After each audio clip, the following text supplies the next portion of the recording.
Gatas, estamos aqui com mais um podcast Andrômeda 40+, feliz da vida como sempre. Vamos lá para os nossos recadinhos que se fazem necessários. Por favor, se inscrevam, deixe o seu like, seu comentário, porque não cai o dedinho e não custa nada, é 0800. E as nossas novidades, estamos nas telinhas. Sim, Brasil, viemos para ficar. Estamos na TV Claro. Estamos no streaming, no Soul TV e também na TV Goitacá. Hoje, muito honrada em receber a nossa primeira trans. Orgulhosíssima. E olha que eu procurei faz mais de um ano. Não tinha nem uma. Agora eu achei a maravilhosa Larissa Nascimento. Obrigado. É uma honra para mim esse convite.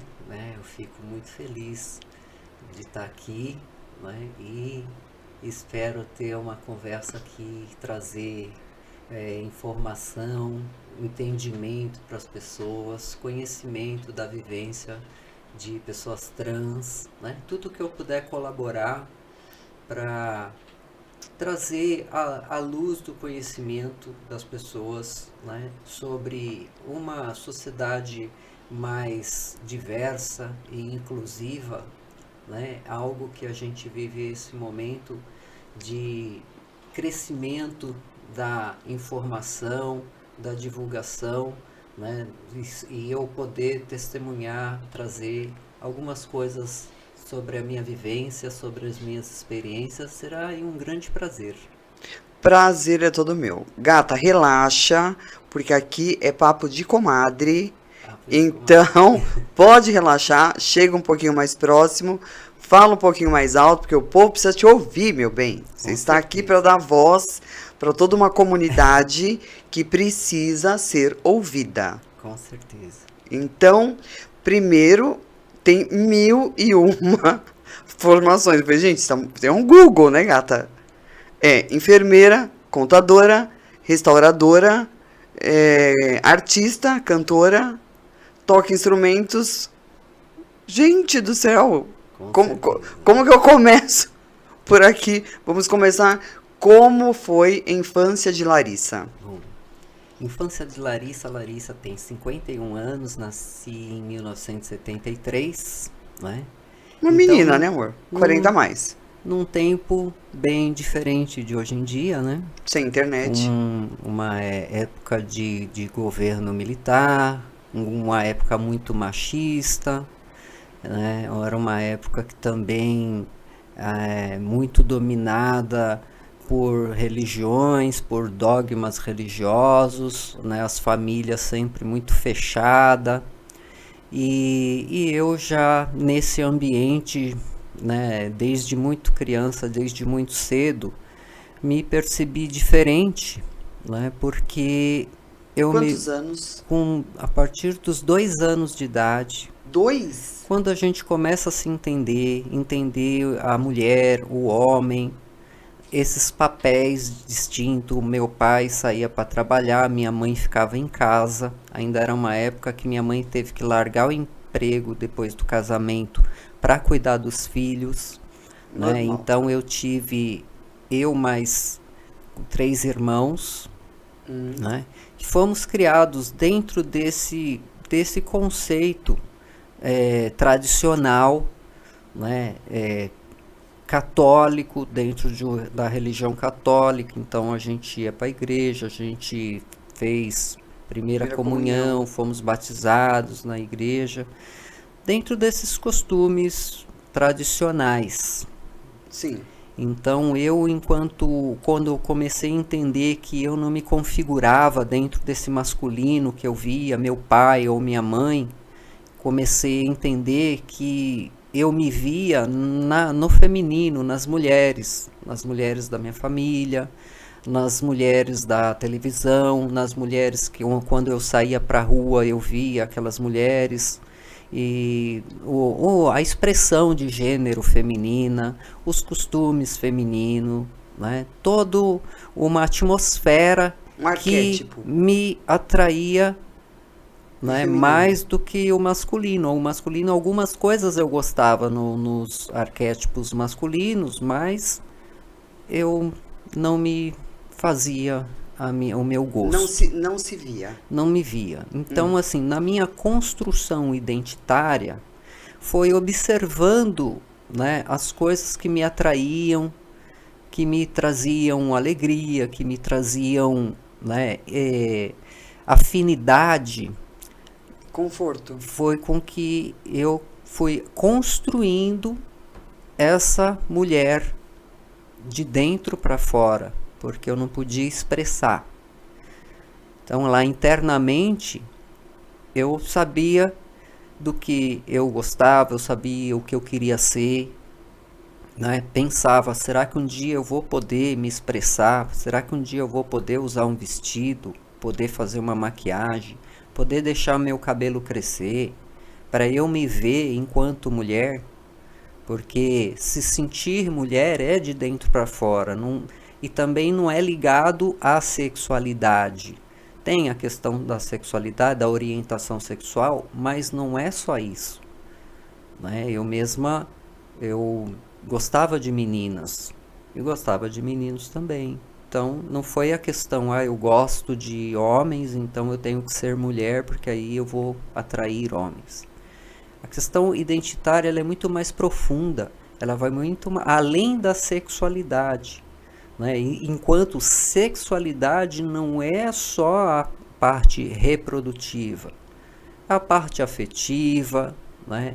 É a parte de entendimento entre duas pessoas, seja lá dois homens, duas mulheres, um homem ou uma mulher, tem que ter afinidade, tem que ter companheirismo, respeito, né? Então, essa conexão entre duas pessoas, né, para mim é algo que eu sempre me permiti amar livremente. Eu não me incomodava de estar gostando de um menino ou de estar gostando de uma menina.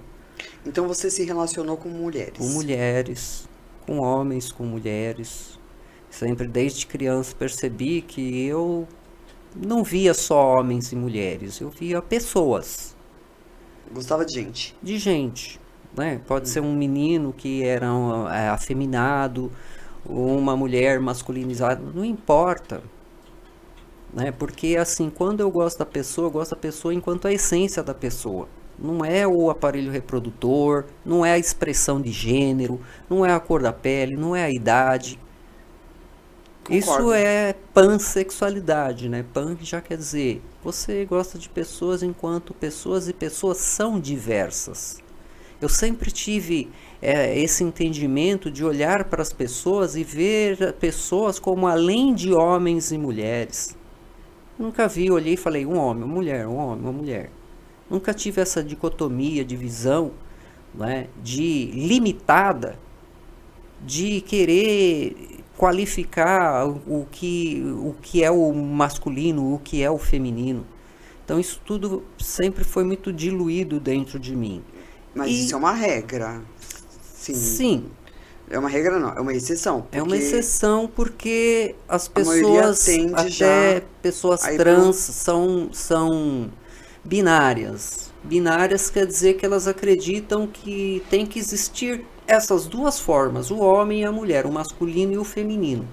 E eu já entendo como um nuance entre o masculino e o feminino de inúmeras possibilidades, né? Então existem muitas mulheridades dentro do que é ser mulher, muitas masculinidades dentro do que é ser masculino. Isso cria infinitas possibilidades, tanto que eu acredito que gênero, identidade é uma coisa singular de cada pessoa.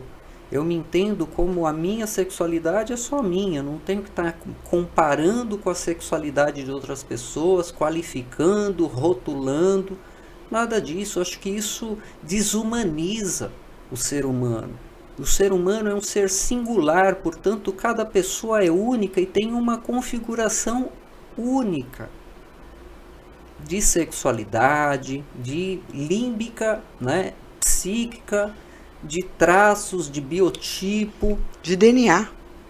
de DNA, né, de É único. configurações genéticas e ambientais. Né? O ambiente também influencia, mas a genética é o que determina a sua configuração. Você acha que o ambiente determina? Não, o ambiente, por exemplo, eu fui criado com 3 irmãos homens, né? Então eu sofri a influência do ambiente. Tanto que eu sofria essa opressão porque era o ambiente. Se fosse uma coisa, uma cultura que ser trans é uma coisa boa, aí não ia ser um problema. Aí eu podia me manifestar mais cedo, podia contar para minha mãe, né? Podia viver à vontade para ser quem eu era desde o começo da minha vida. Mas aí a gente ia ter que ir antes da cultura da sua mãe. Para poder chegar na sua cultura. A gente vem de um cultural que já vem enraizado. E o enraizado, a tendência de as pessoas nascerem e aprenderem rapidamente aquela cultura, né, é evidente. A criança, desde muito cedo, ela vai aprendendo as coisas. Então parece que a criança já nasceu com uma natureza, né, de homem. O homem nasceu homem e a mulher nasceu mulher. Ela aprendeu a ser mulher desde muito cedo porque ela foi tratada como mulher desde que nasceu.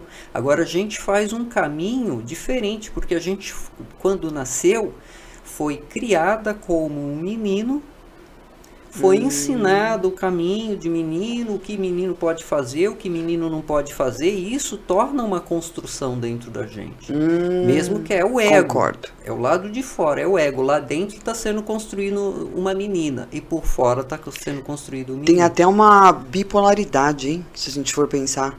Tem. Porque dentro você se sente uma mulher e você está se construindo como uma mulher. Só que o externo tá te vendo como um homem. Tá te vendo e está te tratando como homem. Olha que coisa. Parando para pensar agora, nunca tinha feito essa análise. Mas parando para pensar, olha que coisa séria. É muito sério. Eu cheguei a ficar doente. Claro! E eu tive uma tuberculose, eu tinha uns 18, 19 anos de idade. E eu quase morri, quase fui a óbito, porque eu não queria me tratar, eu não queria nada, porque eu já estava cansada de não poder ser eu mesma. É uma repressão. Porque, imagina, você está construindo todo um arquétipo feminino na sua cabeça. Porque as suas vontades são femininas. São. E o externo está te tratando como menino. Então, ter que lidar com essa bipolaridade... É por isso que muitas, lógico, surtam e tem vários problemas psíquicos. É óbvio, agora eu estou entendendo, agora para mim está claríssimo. Uma coisa que eu nunca parei para pensar.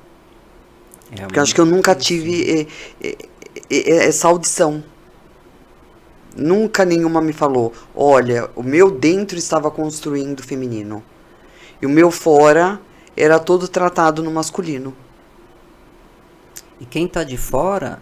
não percebe, porque a gente, sob pressão, a gente vai disfarçar o máximo possível e para se encaixar dentro do que as pessoas de um esperam padrão da gente, né? Então a gente é uma luta interna até que chega um momento de esgotamento, onde eu procurei o médico e eu já estava com uma tuberculose avançada e comecei a fazer o tratamento da tuberculose e o médico me orientou a procurar ajuda para esse problema que eu vinha vivendo dentro de mim, que ele entendeu como eu tinha algo reprimido e isso estava prejudicando a minha saúde. Nossa, que médico ótimo, hein? Foi ótimo. Assim, que nem visão. Eu acreditei que aquilo vindo de um médico para mim foi uma coisa que eu falei, poxa, ser então humano. Eu vou... né? Eu vou, um médico está me entendendo o que está acontecendo comigo, um médico, né? Então aí a partir daí eu procurei um homem, um homem, Bem claro. Ele me salvou a minha vida. Tenho Porque eu não tinha certeza. experiência, ele me deu esperança. Aí eu falei, um médico me entendendo, quer dizer que isso é um bom sinal, né? Que eu vou confessar. Ele falou, você precisa confessar isso que está te angustiando, porque essa angústia que gerou problema na sua saúde. E foi o que eu fiz. Procurei uma ajuda, né, psicológica, num posto de saúde, e essa psicóloga, ela confessou para mim que não entendia nada sobre transgêneros, mas que ela ia fazer o possível para me ajudar. E ela me ajudou muito. Uma psicóloga de posto de saúde, né, lá do bairro onde eu morava, e um psiquiatra que não viu problema nenhum mental em mim. Ele falou, você está bem de saúde mental, não precisa tomar nenhuma medicação. Entendeu que o meu contexto era uma verdade minha interna, né, que eu fui corajosa de confessar, e agora que eu confessei, eu vou seguir, né, em frente, eu vou me exteriorizar, e aí eu vou ter saúde. Né? Olha. Isso nos Muito anos, sério. nos anos 90, que era um momento que não tinha nem a sigla LGBT, a gente pouco tinha essa Não tinha a informação, referência também. não tinha muita referência. E como que você trouxe isso para dentro da sua família? Bom, para dentro da minha família, minha mãe Mãe sabe. Eu tenho filho. sabia, né? Eu Mãe sabia sabe. porque eu mexia nas coisas dela, às vezes eu me montava para me ver feminina. A figura que Então, você maquiagem, imaginava. né? Minha mãe, ela vendia maquiagem, então ela sempre tinha muita coisa lá. Eu adorava pegar lá um batom, um rímel, né? E me maquiava. E aí eu me via maquiada e aquilo era transformador para mim. E pôr um vestido, então, né? Eu queria, imagina, eu via vestidos lindos que minha mãe tinha, eu queria ver como ficava no meu corpo. E eu fazia quando minha mãe saía, porque minha mãe não podia saber. Eu trancava a porta do quarto e me montava e me via no espelho e falava, essa sou eu. Aí tinha uma identificação. Eu realmente me vi naquela figura, naquela imagem feminina, né? Me reconhecia, aquilo me trouxe uma felicidade dentro de mim, uma alegria de eu poder me ver, né? Sem estar usando uma máscara. Realmente estar podendo ver, me vendo enquanto alma, enquanto Se essência. reconhecendo. Né? Só que a minha mãe não podia saber. Minha mãe era muito ansiosa, ela, né, que ela ia me apoiar. Porém, por questões de família, né, do machismo que tinha dentro da minha família, eu achei que se a minha mãe me apoiasse, ela ia ser julgada, iam culpabilizar a minha mãe, falar, ó, você que fica aí com Não deu uma boa pintando criação. a unha na frente do menino, aí o menino agora quer, sabe? Tinham mais 3 meninos, para né? preservar a minha mãe, para ela não ser culpada de mais uma questão, eu não contei para ela. Mas ela veio a óbito, né? Ela veio a falecer depois de ter feito uma cirurgia. E ela, antes de ela falecer, ela vinha trocando o pronome, me chamando de filha, porque ela sabia. Filha, ai, desculpa, eu não sei por que eu te chamei de filha, não é a primeira vez. Ela vinha me chamando de filha. Né? Quantos Talvez anos ela faleceu? a minha mãe tinha 54 Muito nova. e eu tinha 18, 19. Né? Então eu era muito jovem, eu estava me descobrindo, eu sabia que dentro de mim, que já vinha há muito tempo desde criança, essa identidade sendo construída dentro Tá. de mim. E o seu pai? A parte Meu masculina. pai, quando minha mãe faleceu, meu pai teve um choque muito grande e ele desenvolveu Parkinson. Ele também era muito novo, ele tinha 40 e poucos anos e desenvolveu Parkinson. E foi avançando o Parkinson dele. Né? E eu, na minha transição, contei para ele, né, que eu estava em processo de transição. Ele Fingiu demência. ficou um pouco, né, mexido com isso, mas me aceitou bem, né? Me Ai, aceitou, que tive uma bom. convivência com meu pai antes dele falecer, eu cuidava dele, né? Porque ele precisava dar banho, precisava pôr comida na boca, ele ficou tetraplégico. Hum, Então ele precisava de cuidado dos filhos, né? E a filha que cuidava, né? O outro irmão, meu irmão mais novo também cuidou dele por muitos anos. E ele acostumou, né?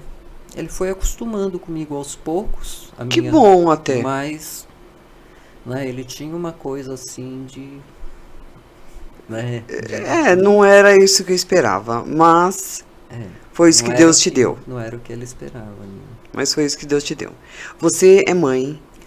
Sou mãe, né? Eu conheci a mãe dos meus filhos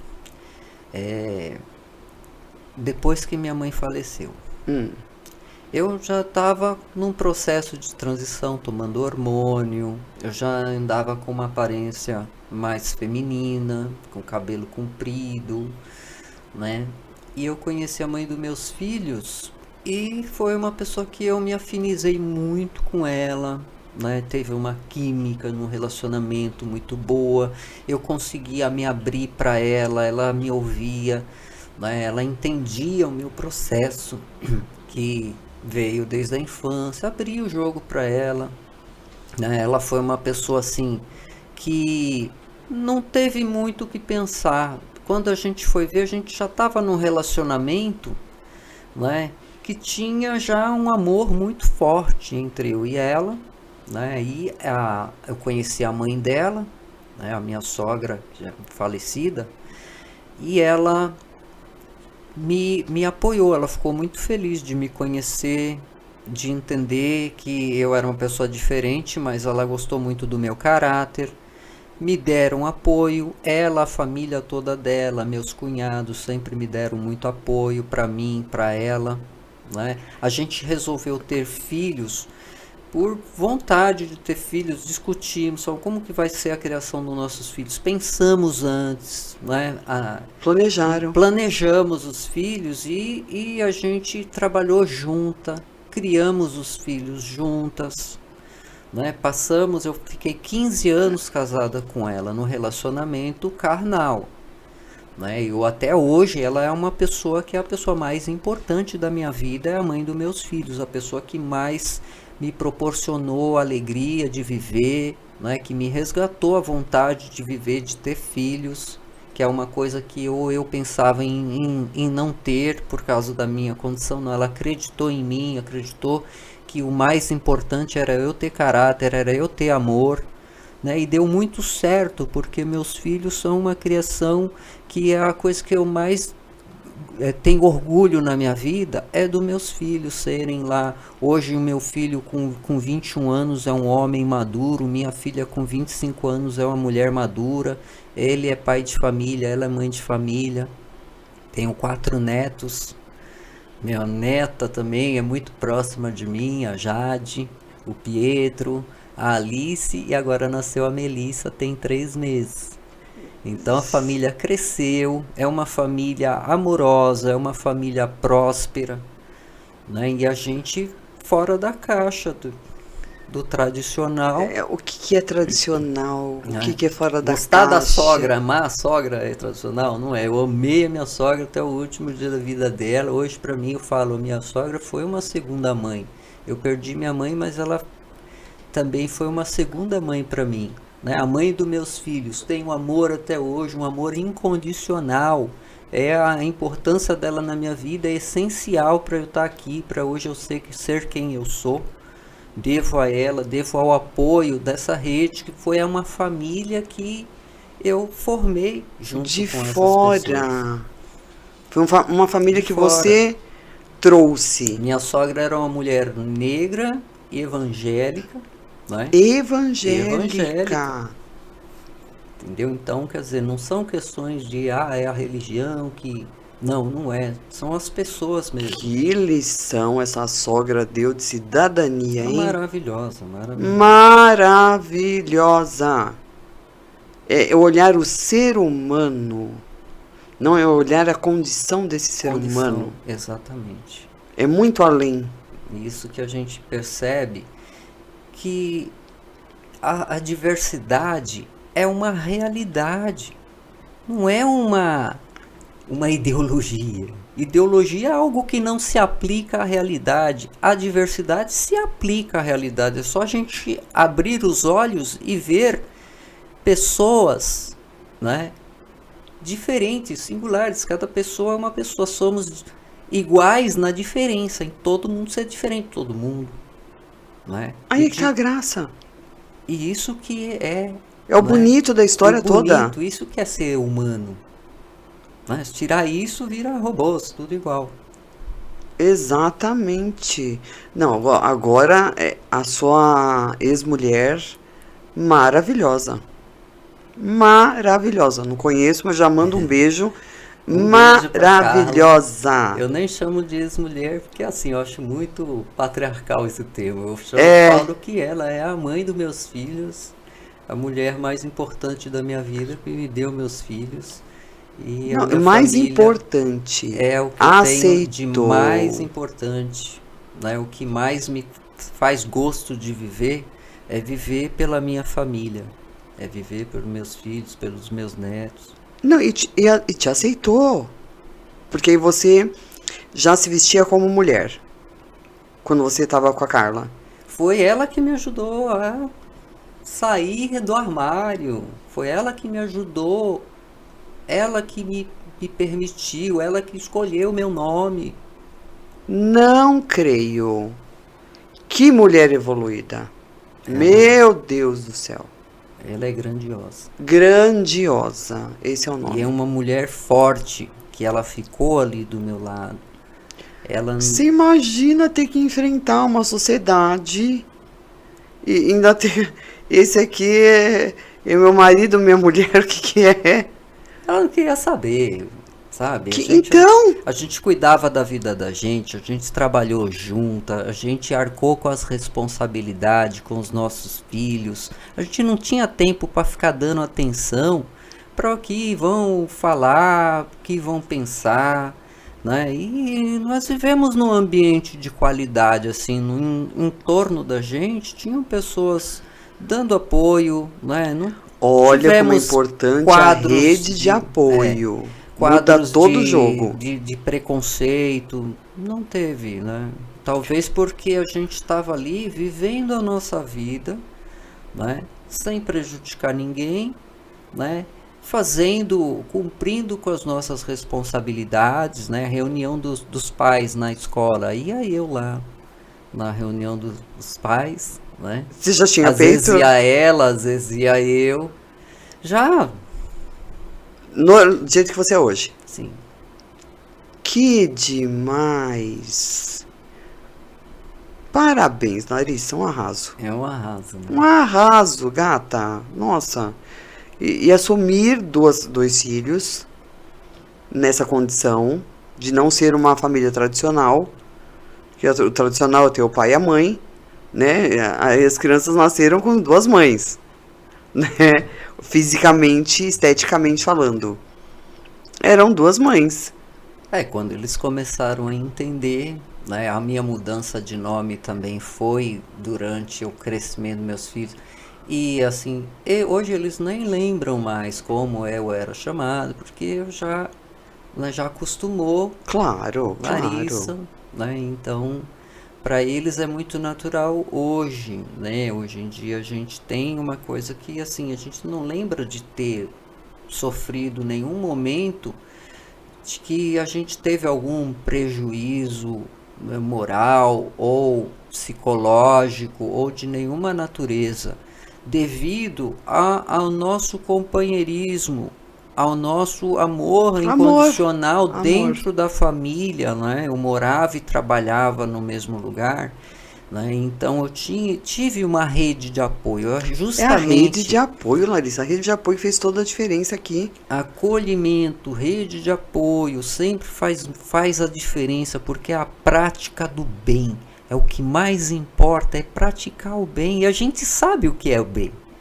E a gente sabe que negligenciar, né, o que a gente pode fazer para ajudar uma pessoa, né, sem julgar, né, o quanto é importante até para a saúde mental, social, né? Para o meio ambiente onde a gente vive, para o mundo que a Pro gente vive. entorno, pro entorno. É importantíssimo. Ó, você é uma exceção, gata. É uma exceção. Uma exceção, Eu porque a entendo. maioria não tem esse privilégio de ter essa rede de apoio. A maioria tem que, muitas vezes são expulsos de casa, não são aceitos pelos pais, principalmente pelo pai, porque a mãe, ela ama incondicionalmente. Às vezes ela pode não dar conta de bater de frente com aquele pai, mas o amor é incondicional. Isso eu tenho certeza. E muitos vão para onde? Para uma prostituição. Essa é a realidade desse Muito país. cedo, ainda crianças. Do mundo, né? Eu acho que é do mundo. Não acho que não seja aqui, o Brasil. Eu acho que isso aí é mundial. Essa não É aceitação. mundial.